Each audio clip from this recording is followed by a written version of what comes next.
chasing me down one day over on Kuntz Road. He pulled up behind me at the stop sign and hopped out of his truck, and I thought to myself, uh-oh, somebody's mad at me.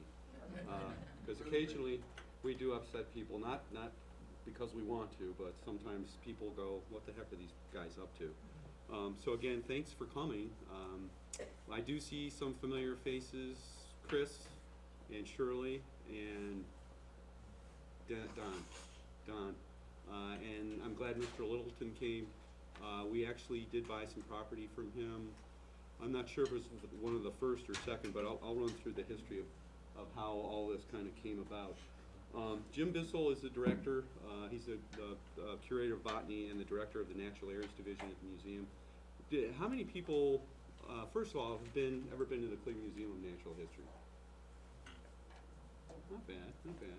You know, how many people would think the Cleveland Museum of Natural History would actually have nature preserves? Okay.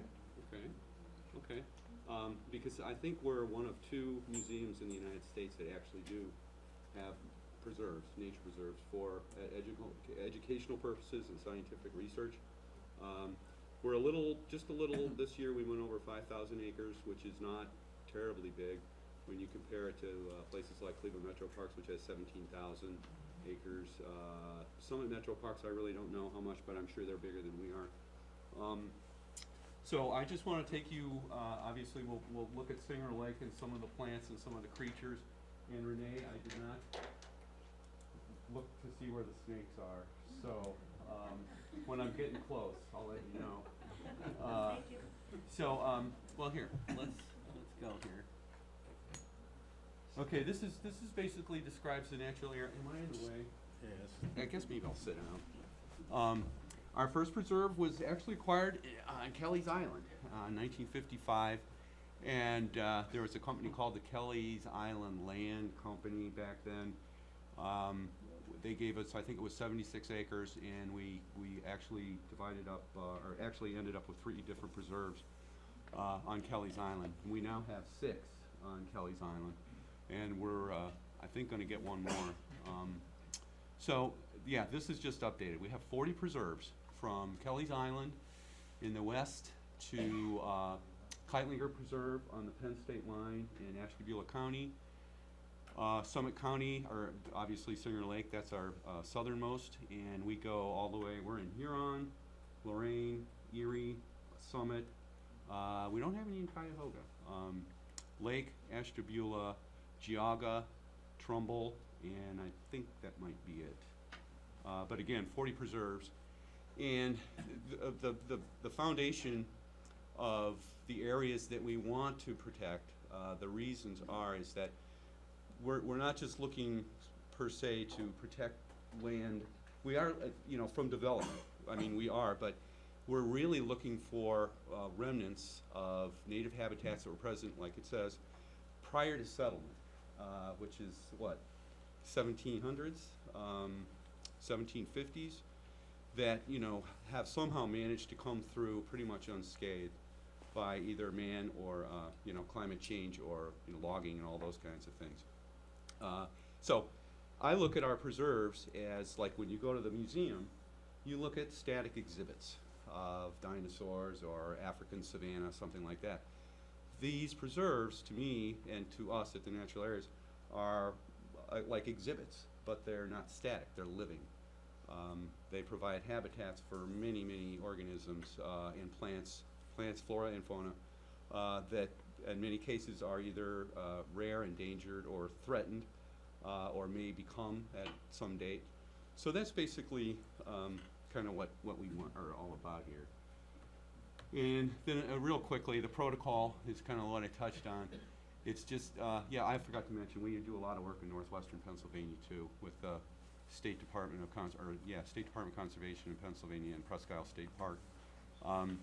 But what we do is, the whole thing is, like, we look at maps, we figure out historically where places like Singer Lake would be a good example.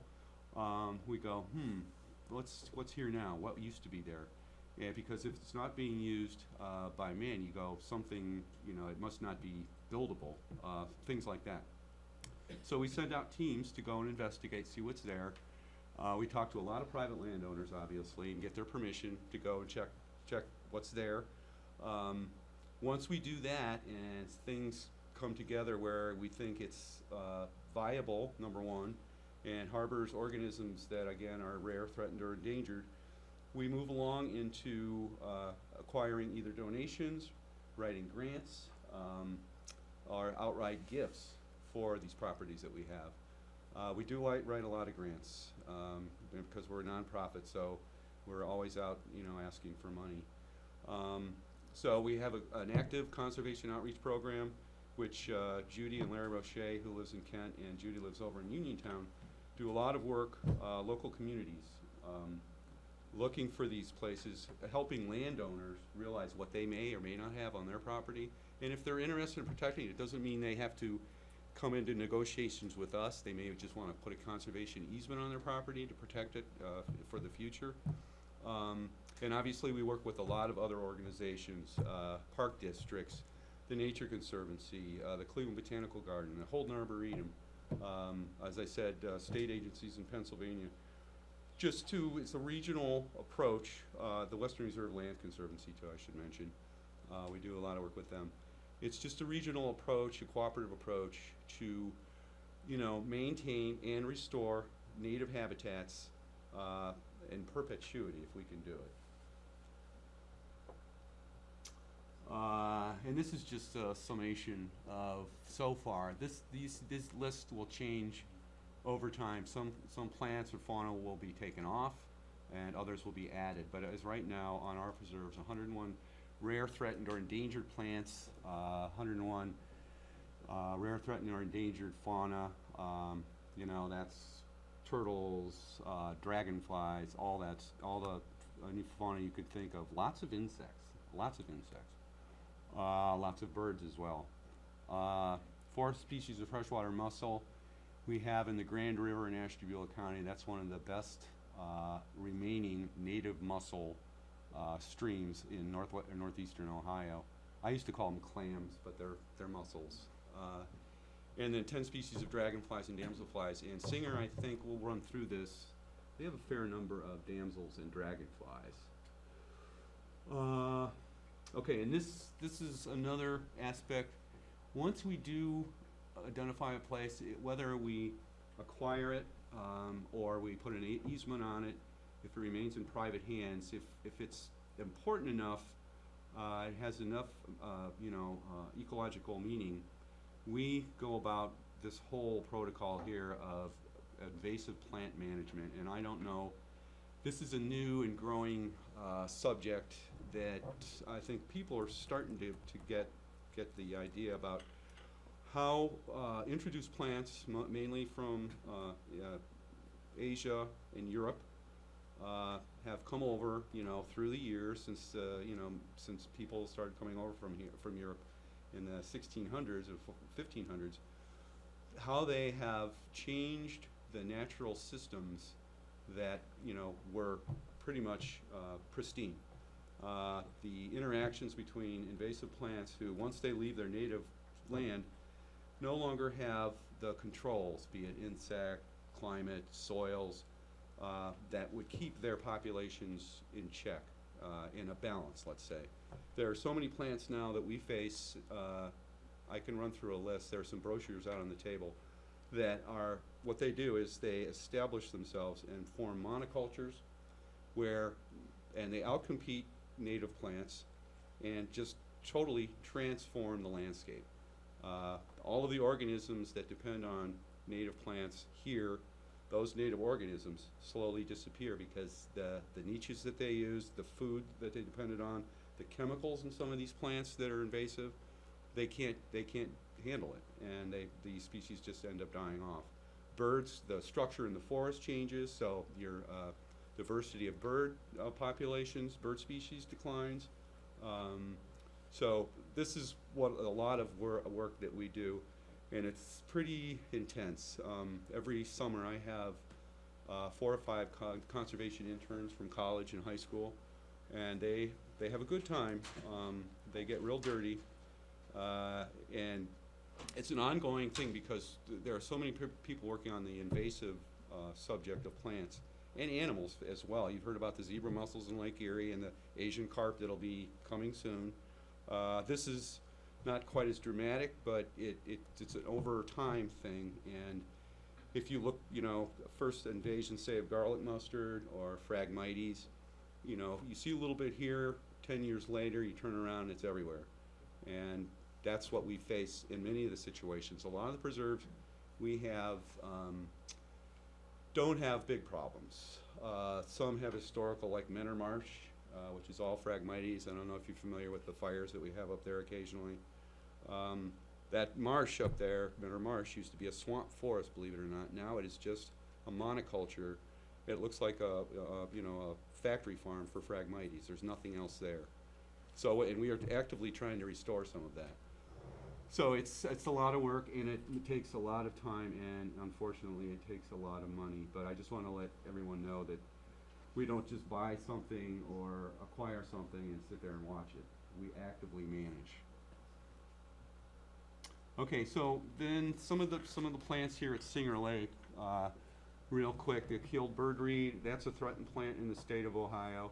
It's a wetland plant. It's over on the Dotson easement, Marianne's Bog, and there is invasive grass called reed canary grass is in the basin as well, so we try to keep that down, because if we don't, it'll take over and we won't have any keeled birdreed anymore. Okay, wheat sedge. This is Jim Bissell, the director. He's the carex man, the sedges. So when I look at sedges, I go, huh? And he keeps bugging me about learning more about these, which I am trying to do. But this is a threatened one as well. This is in the basin. The leatherleaf bog, that's pretty cool. And I'll get into the reason Singer Lake is here in a little bit. This is basically, when I go to Canada, we go on canoe trips almost every year in northern Ontario, and you see the same plants that you see in Canada right here in Singer Lake Bog. And the reason is because it's almost like the bog itself is caught in a time warp. The plants that are in the basin kind of maintain their own habitat, their own survival, by altering water chemistry. By that I mean pH, soil chemistry. They kind of just make things, their habitat, good for themselves. And they're basically a relic, isolated populations of these plants, which normally would be found farther north. They were established here during the last glaciation, roughly 20 to 23,000 years ago. The whole basin itself, and a lot of the region, Portage Lakes, you'll see these isolated wet bogs, or either kettle lakes like Mud Lake, which is right north of Mount Pleasant. That is actually a kettle lake. And I'll go through this. I wanted to get some diagrams, but we didn't have time. I apologize for that.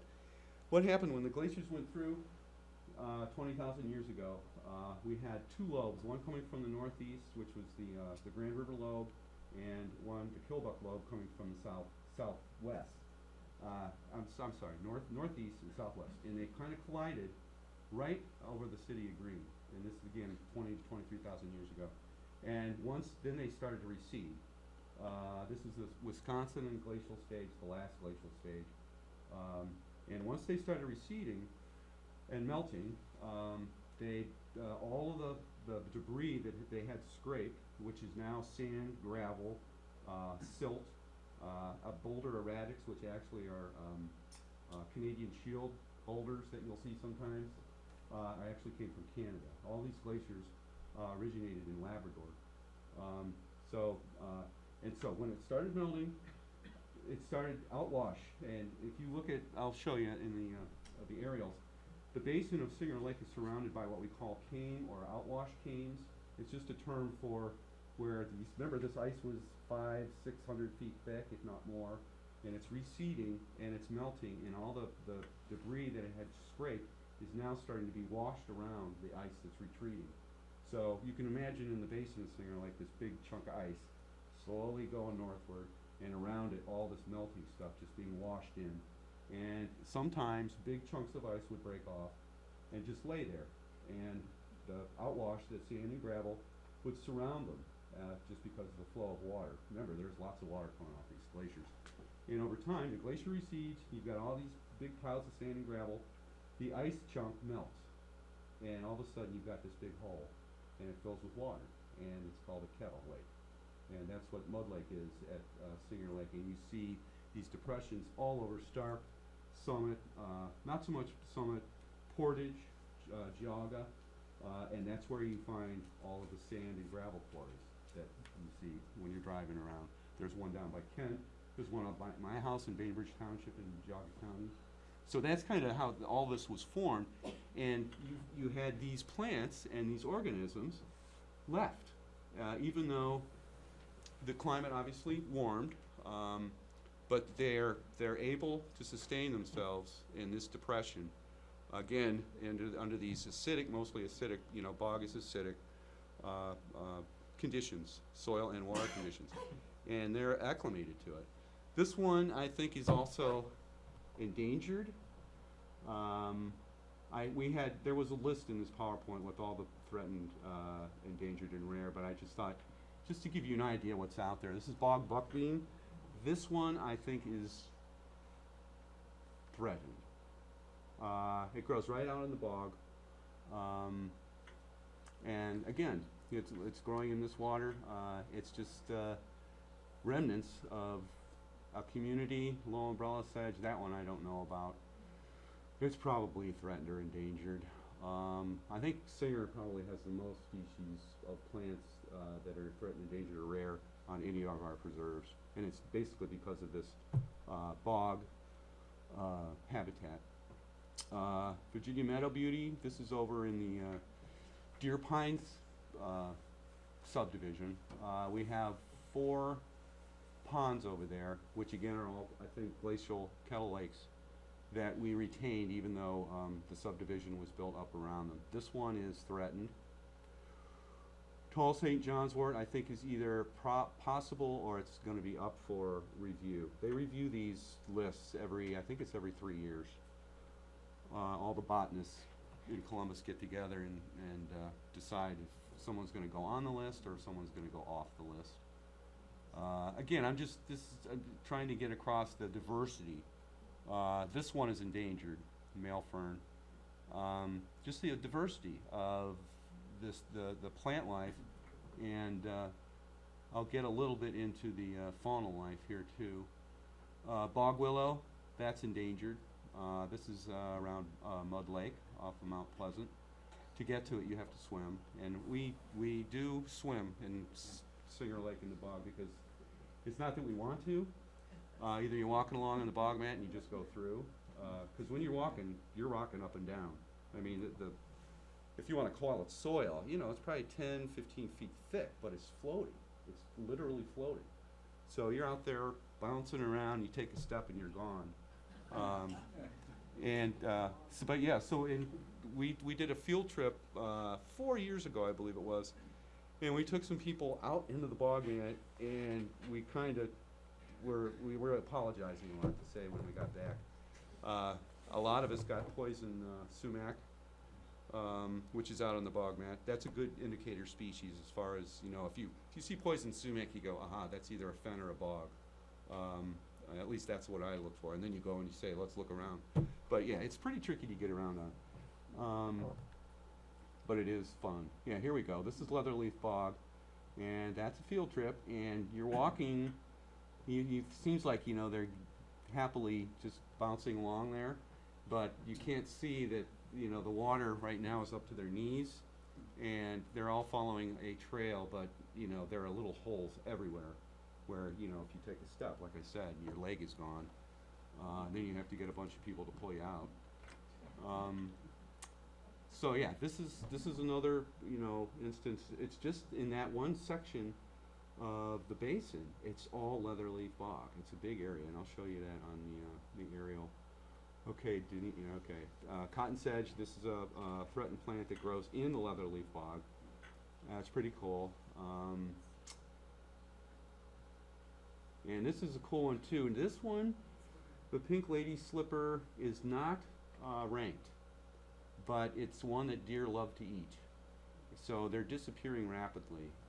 We have them at Grand River Terraces, we have them at Cottonwood Hollow in Lake County, and they used to be here at Singer, but the deer have done away with them. We've put up deer exclosures, 4 deer exclosures at Singer Lake. They're all 50 feet by 50 feet, they're 8 foot high. And we put them where historically, we put one where Jim said the pink lady slippers used to be, in hopes that it'll come out of the seed bank. A lot of these plants will bank in the soil for years, we put one over on Ruxia Pond because a round-leaf orchid came up one year that had never been there before, and we went, where'd that come from? So it must have been in the seed bank. So we threw up a deer exposure around that. So if anybody ever is on a field trip or walking around, you'll find things with cages on them. Not just the big deer exclosures, but cages over the trailing arbutus, just trying to keep the deer from destroying everything, because they really have become a problem. The State of Ohio Division of Wildlife estimated this year there are 725,000 deer in the state of Ohio. And my coworker David says that's probably, it's more like 1 million. So get out there and hunt. And we do allow hunting at Singer Lake Preserve, but it's just bow hunting. We have both large cranberry and small cranberry. Again, these plants are relics that are up north big time, and they still thrive here.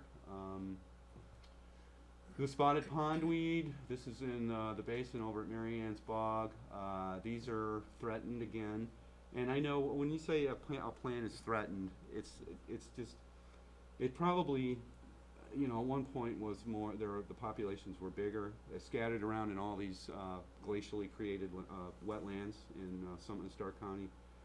But now that they've been reduced in size, drained, filled, whatever, these do become unique, just because they're remnants, historical record, a living historical record of natural history. So we run around and try to protect them. Wild calla, I think that might be threatened. Another wetland plant. Pitcher plant we have here. That one is not ranked. I guess it's too, there are too many of them around, but you know, if we don't preserve what we have, then they may disappear as well. I think next we have sundew. This is right over by Mud Lake. Both of these plants, by the way, are carnivorous. They eat insects, or digest insects, I should say. They don't have teeth. So they're kind of cool. And I think, okay, the geometrid moth. This is at Singer Lake, one of 2 occurrences in the state. And this one was just found, I think it was last year, by Judy Semrock. So here's an example again of something that had probably been around for a while, and we just never noticed it. So that's why I'm saying when we go, you always seem to find something new, something you haven't noticed before. And we have a lot of experts in different fields who go to our preserves and, you know, say this is what you have, or if we find something, we say, what is this? So okay, eastern box turtle, those are threatened because everybody wants to own one. They used to be fairly common, and I think what next is, I think we're getting close, Renee. Oh. Are you okay? Keep your head down.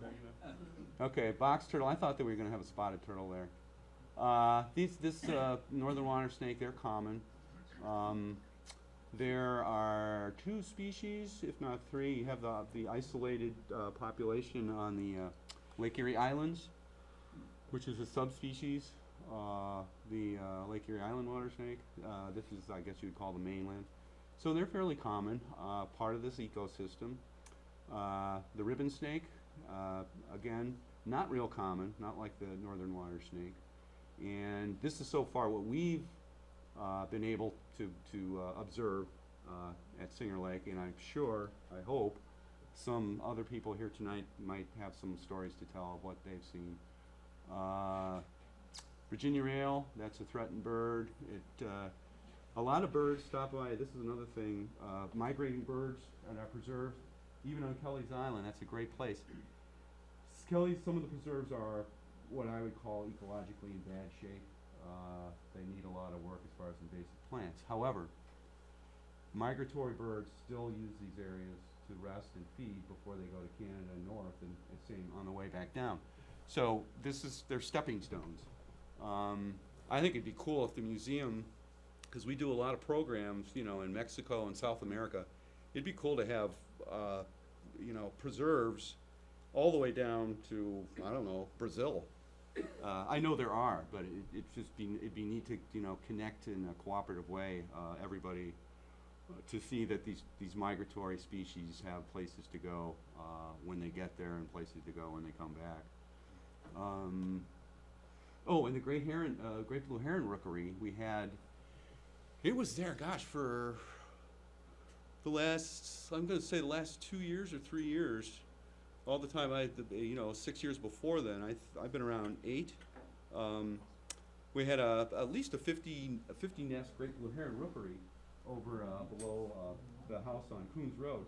For some reason, 2 years ago, they all moved. They just up and left. And a lot of them moved across Massillon Road over towards the airport, which is not real smart. There's a little wetland area next to, just south of that last big industrial building at the end of Mount Pleasant, and there's a new rookery there. So why they moved is a mystery to us. We don't know. Some of our neighbors thought it was because of construction, but I doubt that because deer pines had been built years before and the herons were fine. So that's a mystery we're trying to figure out. One of my favorite little frogs is the gray tree frog. These are the frogs that, if they're on gray bark, they're gray, and if they're in the grass, they turn green, and you can't see them. They have little suction cups on their toes. They're fairly common in northeastern Ohio. Of course, the snapping turtle, with all the sand around here, they love to dig their nests. And usually what happens, we're having problems with raccoons in northeast Ohio. They're out of control. They dig up all the turtle nests. So we're getting down to where we actually cage turtle nests and keep an eye on them. So when we know that they're going to hatch, we can go over there and take the caging off and let the turtles out. But yeah, they're common. They're common. Oh, sorry. This is the northern brown snake. I found this one over on the Holsworth property, which we bought some of and are currently in negotiations to buy a little bit more from the new owners. Okay, yeah, and this is a new one, northern ravine salamander. Now it's not ranked, but I never heard of it before. And David found it. He found, I think he said, found 2 dead ones. And we took it to the curator of vertebrate zoology, Tim Masson, at the museum, and he said, yeah, they're ravine salamanders. So this is the new species for, I think it's the 3rd occurrence in Summit County.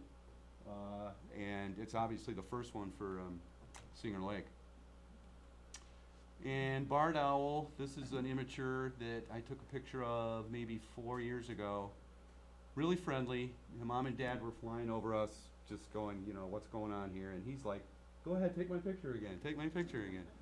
And he'd let you get right up to them. And they are common. And we've also, we have, is it pygmy screech owls over in Butler Park, in those pine groves, the pine tree groves. They like those areas. But we haven't had them on Singer because the habitat's not the proper habitat. Yeah, and here's the one. This is threatened as well because of trapping, and we have records from Singer Lake from the basin, but we have yet to see one. So if anybody's out walking around Singer and you see a spotted turtle, call us, or at least take a picture. But they're being trapped and bred and sold as pets. So that's unfortunate. This is a marsh bluet. This is endangered. This is a damselfly.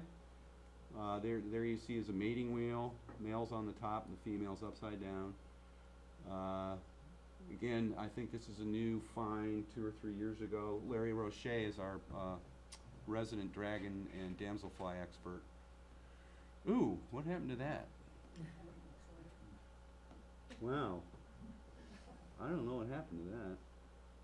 Anyway, it's an elfin skimmer. This is endangered. It doesn't look like that. Dying before your eyes. I don't know what happened. Why did it do that? Yeah, well, sorry about that. It didn't look like that when I put it on today. And the chalk-fronted corporal, again, is endangered. Again, in the Singer Lake Basin. And, you know, this one is maybe one or two occurrences in the state of Ohio, something like that. So again, you know, we've got some jewels. Okay, now this is what we commonly call a sand barren or oak sand barren community. It's basically made up of black oaks, lots of sand, panic grass, sedges, and it's open. And historically, these areas would burn, and fire was a way to keep succession from succeeding. It would set back, you know, the understory. It would destroy all that, and the black oaks like the fire, and the panic grasses and the sedges, the fire doesn't do anything to them. And we've actually, David, he's the director of biodiversity. He's my coworker. He's going for his PhD at Cleveland State, and he's done, I forget how many plots, maybe 12 throughout the preserve, doing different mechanical fire regimes to see how it responds. We have a sand barren up in Ashtabula County, right on Lake Erie, and we've been cutting trees and clearing and turning over the soil, and native plants, again coming out of the seed bank, have just shown up. Lupine, Bicknell's geranium, mosses, rare sedges, of course. So what we're trying to do the same thing here to manipulate the habitat to see what if anything will come out of the seed bank. We're hopeful that it will, or that they will. But this is some of the example of research that we're doing. And this is just a panorama of, I'm trying to figure out which way we're looking here. I'm not sure. Oh, yeah, I think we're looking somewhere, we're north of Mud Lake. But no, we're not. I don't know where we are. But that's just an idea of what it looks like in the summertime. Okay, now here's the history of how all of this came together. Mr. Littleton was the first parcel that was purchased, obviously in 1999, and you can see that the whole basin there, the darker areas are water, and let's see here, water. This is Marianne's Bog up here. This is kind of open, boggy water. Here's Mud Lake, that's your Kettle Hole Depression. This is all bog mat here, this gray area right here. This is the stuff you walk on and you fall through. Same over here. Oh, and I forgot to mention we have tamarack trees, which are also remnants of this Ice Age communities that you find big time up in Canada. And again, there's a moat over here, another bog mat. So that was the very first parcel. And let's see here. Okay, and these were the next four. These are all of the kettle depressions in the what is now Deer Pine subdivision. You can see they're just starting to lay it out there. So basically they're just ponds, but they have some rare stuff in them. And they're good habitat. We don't have a lot of fish. I think the only fish that we've ever had, even in Mud Lake, was stock. People used to fish in Mud Lake all the time, I think. So 2000, we're up to there. And then the Willowdale easement, 2001. That has a Willowdale Association still owns it, but there's a conservation easement on it, which means it can't be developed. And I think at some point we're going to just try to buy it outright. Isn't that Fox Ridge? Deer Pines is a different area. Yeah, there's Fox Ridge. And Fox Ridge is kind of in the middle left. Deer Pines is a lot further west of that area. is it? Well, that's whatever. Is it Fox Ridge? It's Fox Ridge. Okay, all right. Yeah. 'Cause, well, I always think Deer Pines Trail, the road. So I always thought I don't pay Yeah, Deer attention. Pines But is you're right. It is development Fox area, Ridge. Yeah. Yeah. That's it before it was developed. Right, you can see Around they're there. just starting to, looks like they're laying out, doing something there. Obviously, they're just laying out. Um, Probably taken in all early in the, before 2000. Yeah, yeah. 2000, and this was 2001. And then Mr. Natalie and Mike Wein donated 2.7 acres along the eastern edge of the basin there. And let's see what's next. Okay, yeah, the Hoffman Tract, 2002. This is right off of Thursby Road, where it ends. And Marianne's Bog, that little red triangle up there, was 2002. So slowly, you can see how this place has just been put together through the persistence of Jim Bissell, the director number one, with the help of the developer, I forget his name, who did the, what is it called? Fox Ridge. And the City of Greene, donations from people, corporations. I think the Beldens helped us in some places, like, let's see, okay, Stalicny, this is the Stalicny tract. This is the one where I think they were mining peat out of the bog. You can see where Mud Lake is there, just that little eastern side of it. They had drag lines there at some point. Then the Holsworth tract. This was originally, let's see here. Tamarack, the house is up here. Originally, we wanted to, and in fact, actually I think the house is right here. We wanted to get this as well, but we actually applied for a Clean Ohio Fund grant to buy the house, and I think it's 18 acres, to turn the house into a environmental resource center and education center. But we lost out to Akron in that round for I forget what their project was, but it was recently bought by a young couple who want to retain the house but want to get rid of a little bit more of the land. So we're working with them, another Clean Ohio grant application, to buy, I think it's 13 or 14 acres of that, and then also I think it's called Long Lake Bog, which is to the south. You can't see it on here. And we actually scored #1 on that grant application, but now it's basically, with the change in administration and the economy the way it is, we don't know if the funding is going to be there. So we're holding our breath. And finally, the Belden parcel. That was 2003, 2004. Oh, and the Rose interest too. We finally bought out the owners of that, and that's mostly part of the Leatherleaf Bog, a big area. And the Belden, which we co-own with the City of Greene, and I'm not clear on how that stands. If we're going to get that in the end as sole proprietors, or I don't know. And you can see that butts right up to Butler Park. Okay, this is the last slide. I just threw this on here because Mr. Littleton outdid me with his 1903 topo map. Just to give you an idea what it looked like, and I know if you don't look at topos a lot, it probably doesn't mean a lot. But you can see, you can compare this, the way, what it must have been like to be a surveyor back in 1907, tromping around Singer Lake or these regions through these bogs and trying to get a clear picture on elevation and depth and all that stuff, the features of the landscape. And in our case, we were talking about this today. We think the guys did Singer Lake were pretty lazy because they didn't want to go swimming. You know, they just said, well, there's a hump over there and there's a hump over there. Let's go have lunch and get out of here. But since then, we've, you know, like I said, we're in there in canoes, walking, swimming, you know, documenting pretty much everything we see. And I do think that's it. Yep, that's it. So if you have any questions, or I think I did that right, yeah. Feel free. If not, I'll pass it over to Renee. Or, right, no? You mentioned that moth there is not very few of them.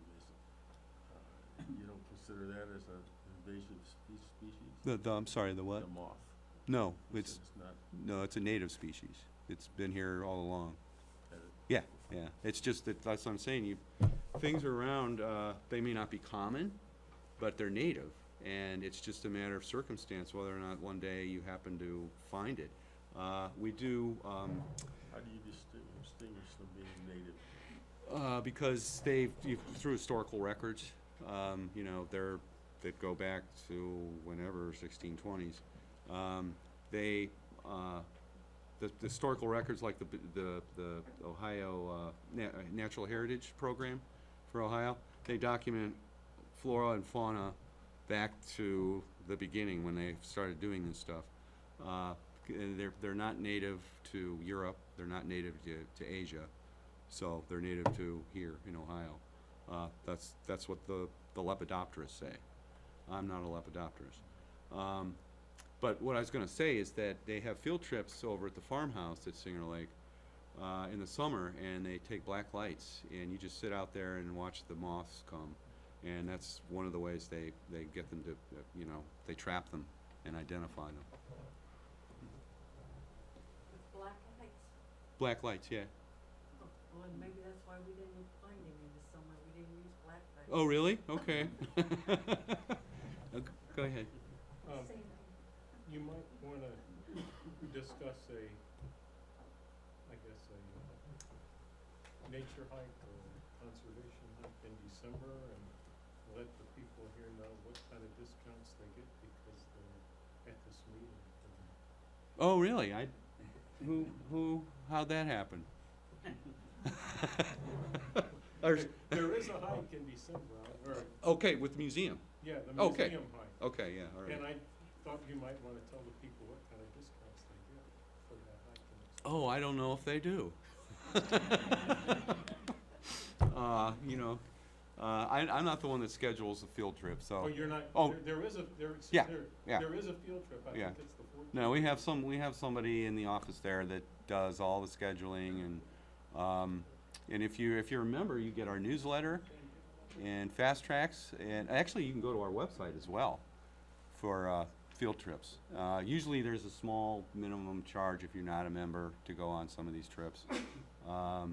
But yeah, that'll be obviously a winter hike. Anybody else? Oh, sure. We have a lot of dumping along Mount Pleasant Road. Uh-huh. And I just wondered, anyway, I've called and complained to the city and they told us nobody wants to say it's in the boundaries. And so I'm just wondering if there's any way to move on, if an applicant can work with On the north side? Holly, yeah, North side of the road? yes, You mean like what, try to, well, every week is something new. Really? Right, yeah, there's some kind of thing, try the road down the main and right by. On the bend there? Yeah. Okay. Yeah, And we, there's big items back in the bushes and stuff, I run back there and stuff, and there's always something. a lot of times we inherit junkyard because people just, for a long, long time, have just thrown things over the hill. There's a nice pile of stuff that we had from Silicon Track, that Singer, but I mean, it's been there forever. And actually, we did have a cleanup on, the Hoffman tract a few years ago, we rented a dumpster. Cause Mr. Hoffman had stolen some nursery over on, Arlington and, yeah, okay. And he had thrown all kinds of stuff down there. And we did have a cleanup day, we got rid of a lot of it. But yeah, you always face things like this. And ideally, we'd like to keep up with that. I mean, you put up a no dumping sign, doesn't matter. We have people who take their yard waste, and dump it on our property. And it's, it's like, if you cover up a rare plant, and with your weeds or whatever, it's not doing us any good. So, yeah, we have these issues. We try to keep up with it, but we have, our full-time staff is 4 people, okay? We don't have the resources, we don't have the money. And we have like 3 or 4 part-time people, actually, no, 5 full-time. We're trying to get endowed for all our positions, so we don't have to always fight our nails off, at the end of every fiscal year. Especially with the way the economy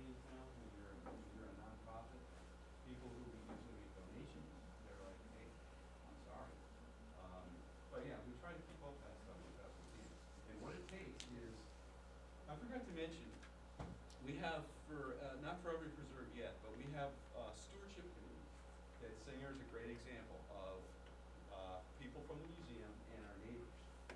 We meet every year, we have an annual meeting, we have, hors d'oeuvres and wine and whatnot. And we also talk about what's been going on in the neighborhood, like what we've been up to, what they've been watching or seeing, and what it takes in this instance is for people, when you see something like that, let us know.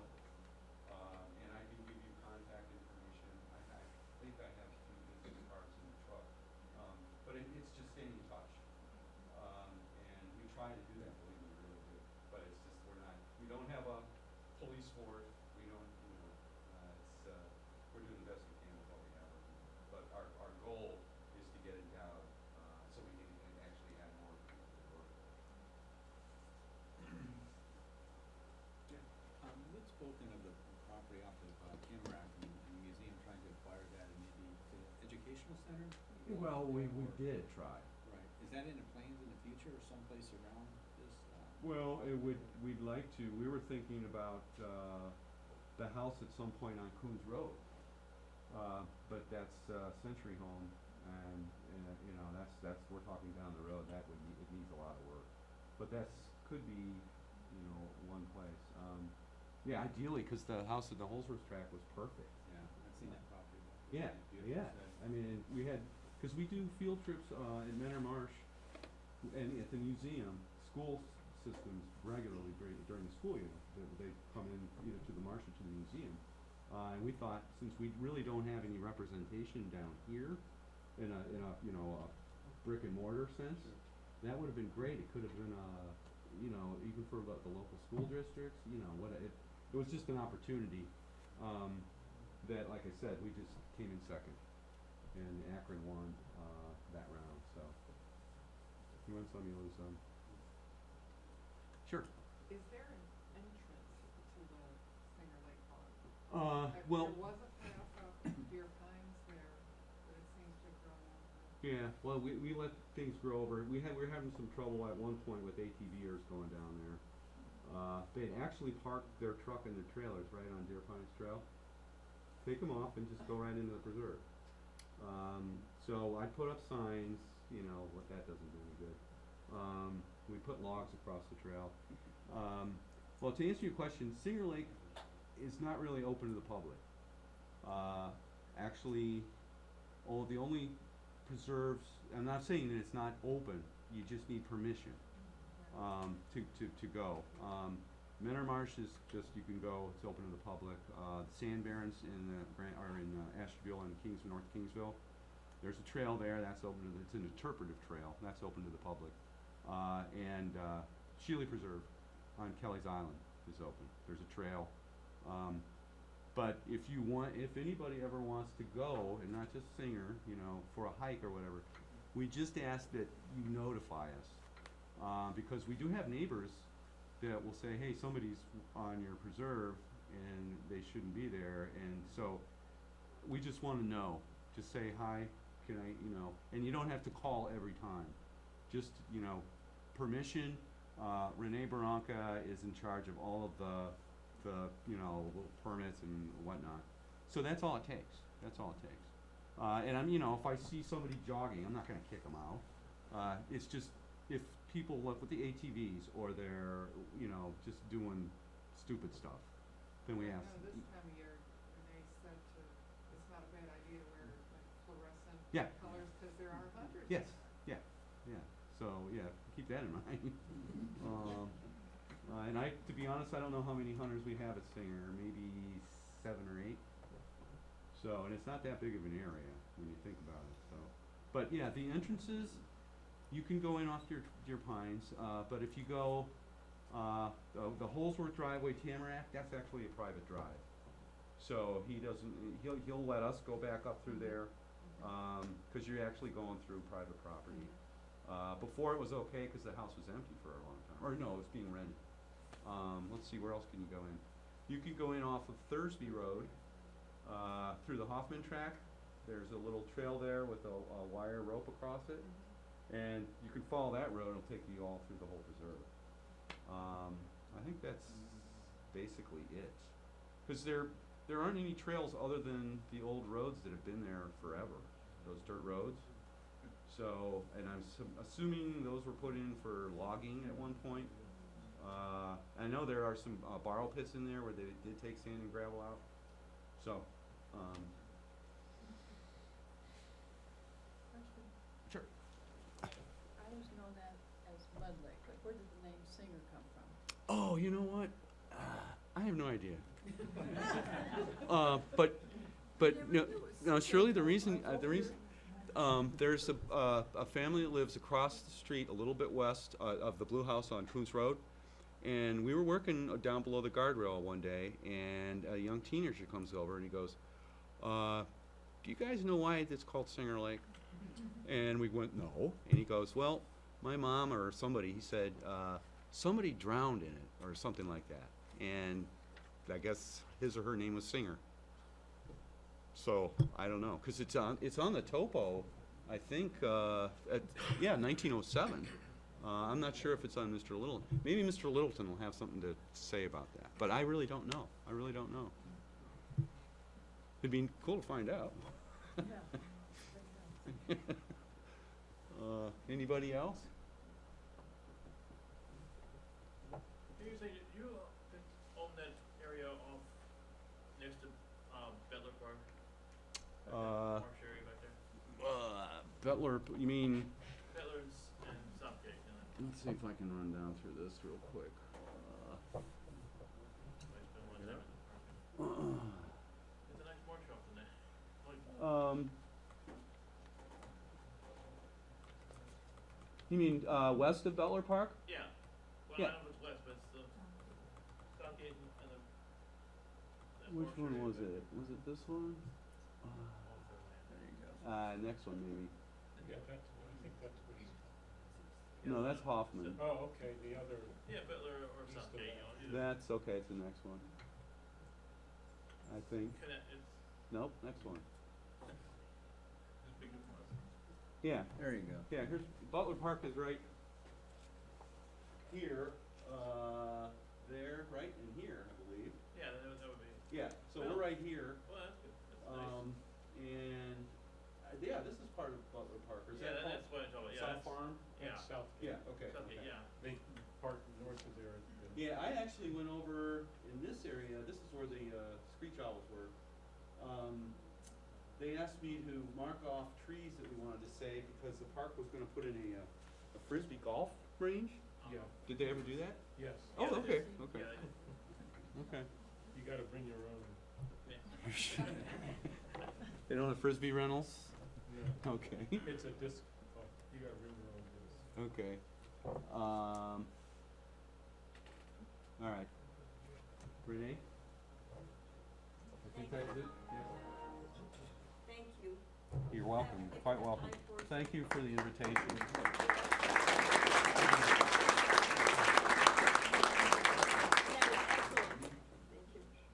Mr. Littleton, you wanna? I don't have too much to say about it. I don't know if you wanna.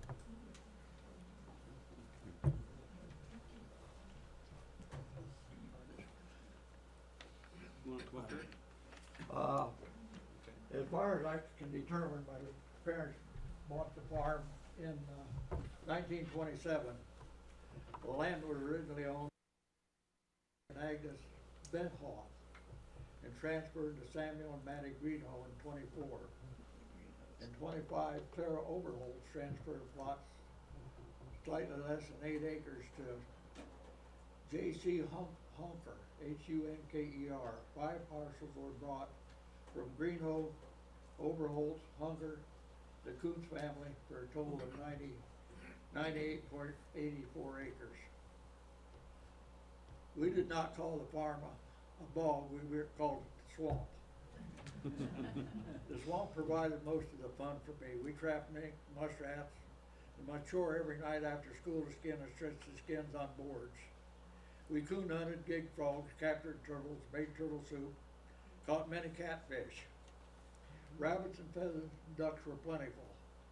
At the time, there were no deer or geese on the farm. My dad saw a Canadian goose land one time on the farm, got so excited he had a heart attack on the way home. We also picked gallons of, we called them huckleberries. I guess they're blueberries, pardon me. And in the winter, we had unlimited ice skating, although going through the pond lilies and cattails was quite a challenge. The swamps were named the Huckleberry Swamp, the Leatherberry Swamp, known now as the Leatherberry Swamp, the Honker Swamp, and the Tamarack Swamp, the Overholt Swamp, and the Kasner Swamp. That's what we told where we were headed when we left home. But growing up on a farm such as ours was every boy's dream. My dad had a team of horses named Dick and Maud. During the Depression, he worked on the WPA with the horses. He built 3 dams on the farm with the team because the water was getting too low. At one time during the 30s, it went dry enough they said you could walk across it without getting your shoes too wet. So he raised it about 2 feet by building dams. Sometimes in the 1930s, a man from Akron built a wooden track into the Huckleberry Swamp and used a cart to take peat moss out. Every load that was taken out, Dad was paid 15 cents. He made enough that I was able to buy my mother a washing machine. We planted some field corn and the land was worked with horses and hand harvest. While in high school, I saw many unusual species in the swamp and would ask John Klettner, the scientific chair at Greensburg High School, about them. And he would usually find out what they were. A professor at Akron University was interested in seeing the swamp and brought his students out over the years on farm tours. In 1948, the year I graduated from Green High, my mother ordered 1,000 black and white pine trees from the Extension Service, and my future wife and her brother and I planted them on the west side of the farm. Many of the pines are still standing. In 1950, I bought a Ferguson tractor and started farming the farm. John Torok would thresh the wheats and oats. I usually raised a few steers, moved to Holmes County to a larger farm, but continued to take care of the Coons Road farm and house. I had never heard of Singer Lake until 1976 when the Akron Metropolitan Park Board approached Summit County about passing a park levy to purchase Singer Lake and add it to the Metro Park system. Because the legislation failed, it became a dead issue. However, we were always interested in conservation of the swamp, and as Green Township grew and developed more farms into allotment, we knew we did not want to see the farm turn into a development.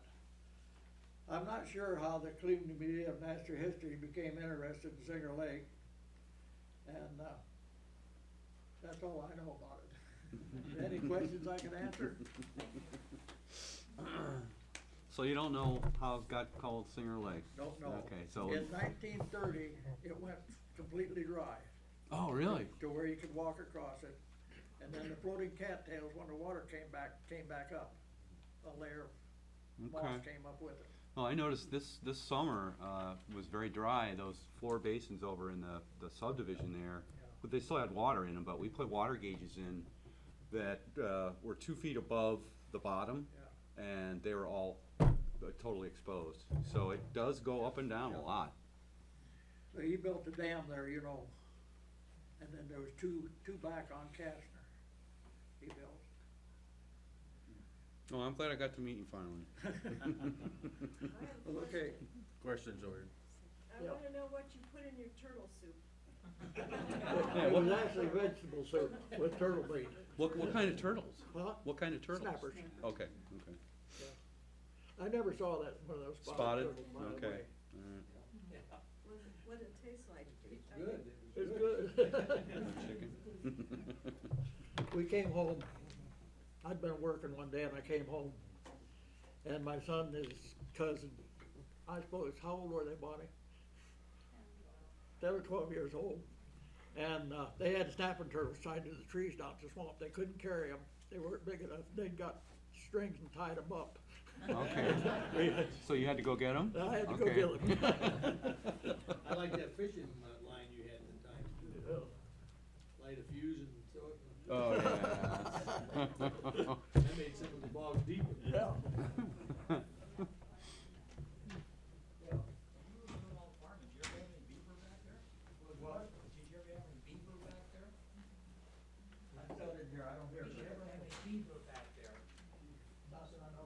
We have beaver now. There wasn't any beaver when I was young.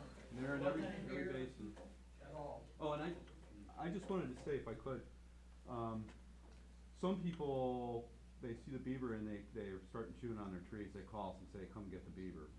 And we did that once or twice, and then it dawned on me, it's like, beaver, I mean, they're wild animals. If you wanna protect your vegetable plot from deer, put a fence around it.